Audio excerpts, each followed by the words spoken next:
আমাদেরকে বুঝিয়ে যাই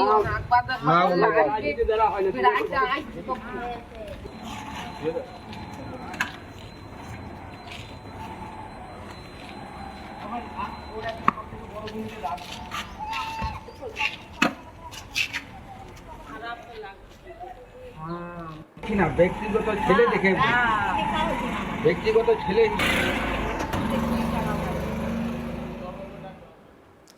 আহারে কি কষ্ট, হাতে রুমাল নিয়ে চোখের জল মুছতে মুছতে এলাকা ঘুরে পদত্যাগ তৃণমূল কাউন্সিলরের। দুবরাজপুর পৌরসভার 12 নম্বর ওয়ার্ডের কাউন্সিলর তথা দুবরাজপুর শহর যুব তৃণমূল কংগ্রেসের যুব সভাপতি সাগর কুণ্ডু স্বেচ্ছায় নিজের সমস্ত সাংগঠনিক ও জনপ্রতিনিধির পদ থেকে ইস্তফা দেওয়ার ঘোষণা করেন।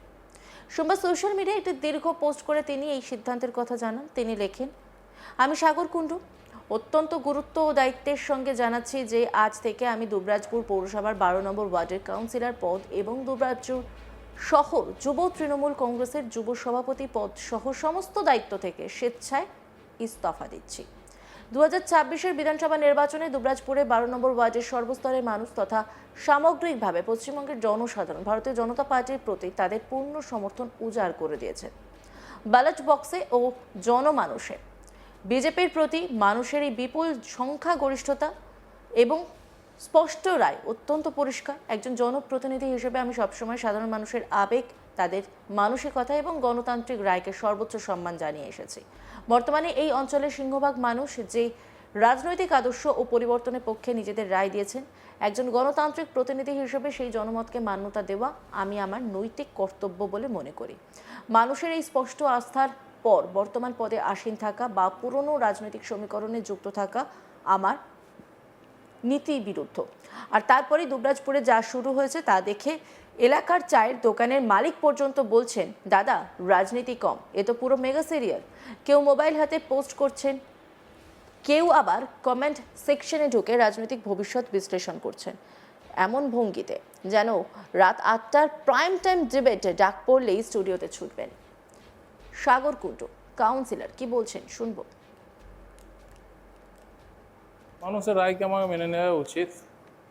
আসল মানুষ সত্য তো ওইটাতেই যে নিজের যে মানুষের যে রায় দিয়েছে সেই রায়টা মেনে নিতে হবে আমাদেরকে। এবং অনেক দিন ধরেই আমি আজ রাজনীতিতে যুক্ত আছি, হয়তো সময় চলে এলো এবারে রাজনৈতিক অবস্থান নেওয়া। হঠাৎ এই কাজের ময়দান থেকে সরে যাওয়ার সিদ্ধান্ত কেন? দেখুন, খারাপ তো লাগছে যে হয়তো এখন আর কিছুদিন বা কিছু মাস বাকি ছিল, তাই আমি আমার ওয়ার্ডের মাধ্যমে ওয়ার্ডে যে প্রতিদিন আসি আজও এসেছি এবং সবাইকে নিজের মতন করে বলছি যে হয়তো আমি প্রশাসনিক পদ দিকে সরে যাচ্ছি, কিন্তু পরবর্তীকালে এদের যে কোনো প্রয়োজন বা কোনো দরকার লাগলে যেটুকুনি আমার দ্বারা সম্ভব সাগর কুণ্ডু হিসাবে আমি তাদের পাশে থাকার চেষ্টা করব। কারণ এরা আমার পরিবারের মতন, আর এদের পরিবার এরা আমাকে নিজের পরিবার ভাবে। আচ্ছা, মানে এমন কি হলো যে আপনাকে কি কেউ মানসিক চাপ দিয়ে এটা করাচ্ছে? সেরকম কিছু না, অনেক কিছু মিলে একটা সিদ্ধান্ত নেওয়া হয়েছে। আজ কিছুদিন থেকে চলছিল মনের মধ্যে, আজ এই সিদ্ধান্ত পূর্ণতা দেওয়া হলো। তাহলে কি বিজেপিতে যাওয়ার কোনো ইঙ্গিত? না, এখনো পর্যন্ত আমি এসব কিছু ভাবিনি।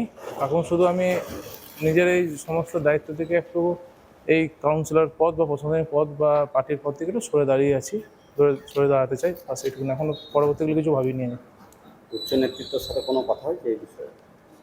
না, এখনো পর্যন্ত কথা হয়নি। আজ যাবো, তাদের দুবরাজপুর শহরে যে আমাদের উচ্চ নেতৃত্ব আছে তাদেরকে জানাবো এবং পৌরসভায় গিয়ে আমাদের যে অফিসার আছে স্যার তাকেও জানাবো ব্যাপারটা।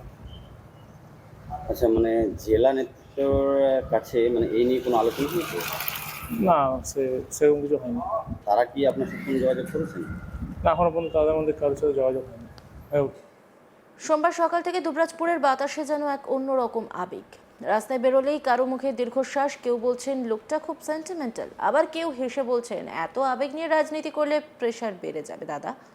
পাড়ার মোড়ে দাঁড়িয়ে এক কাকু সিগারেট টানতে টানতে বলে ফেললেন, আমাদের সময় প্রেম বাংলায় মানুষ কাঁদতো, এখন ভোটের রেজাল্টে নেতার আবেগী পোস্ট দেন।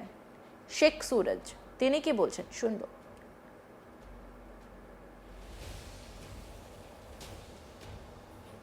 সেটাকে দেখছি আমাদেরকে তো খুবই খারাপ রয়েছে। সাগরদা এসেছিলেন আমাদের এখানে রাজনীতি করার ইনকামের জন্য নয়, যে পাড়াতে গরিব মানুষ অসহায় যাদের পুরো বুঝলেন অনেক কষ্ট ব্যাপারে ছিল, তাদের হেল্প করার জন্য এসেছিল।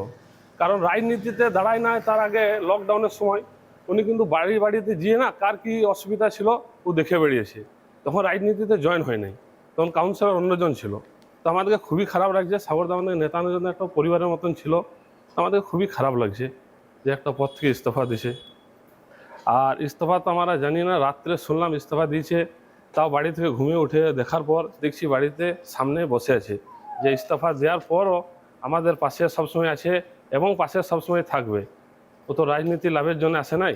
আমাদের ইসলামপুরে সবাই জানে গ্রামবাসী যে সাগরদা কী কাজ করেছে ইসলামপুরে লেগে, আরও কোনো লাভের জন্য আসে নাই। সবচেয়ে মজার ব্যাপার হলো সাগরকুণ্ডুর পোস্টের ভাষা। সেখানে রাজনৈতিক রাগ কম, নাটকীয়তা বেশি, যেন কোনো বাংলা সিনেমার শেষ দৃশ্য চলছে। নায়ক ধীরে ধীরে রাস্তা দিয়ে হাঁটছেন, হাতে রুমাল, চোখে জল, আর পিছনে বেজে চলেছে এই পথ যদি না শেষ হয়। শুধু স্লো মোশন আর হালকা বৃষ্টি পড়া বাকি ছিল। এলাকার বাসিন্দাদের একটা বড় অংশ কিন্তু এই ঘটনায় যথেষ্ট মজা পাচ্ছেন, কারণ বাংলার রাজনীতিতে সাধারণত নেতারা চেয়ার আঁকড়ে ধরে থাকেন। চেয়ার ছাড়ার কথা উঠলেই পাঁচজন এসে বলেন, দাদা আপনি ছাড়লে দল শেষ। সেখানে সাগরকুণ্ডু নিজেই পোস্ট লিখে জানিয়ে দিলেন, আমি চললাম। এতে অনেকে তো অবাক হয়ে বলছেন, বাংলার রাজনীতিতে এখনো এমন ভদ্রলোক বেঁচে আছেন নাকি? অনুপ কুমার সাহা বিধায়ক তিনি কি বলছেন শুনবো।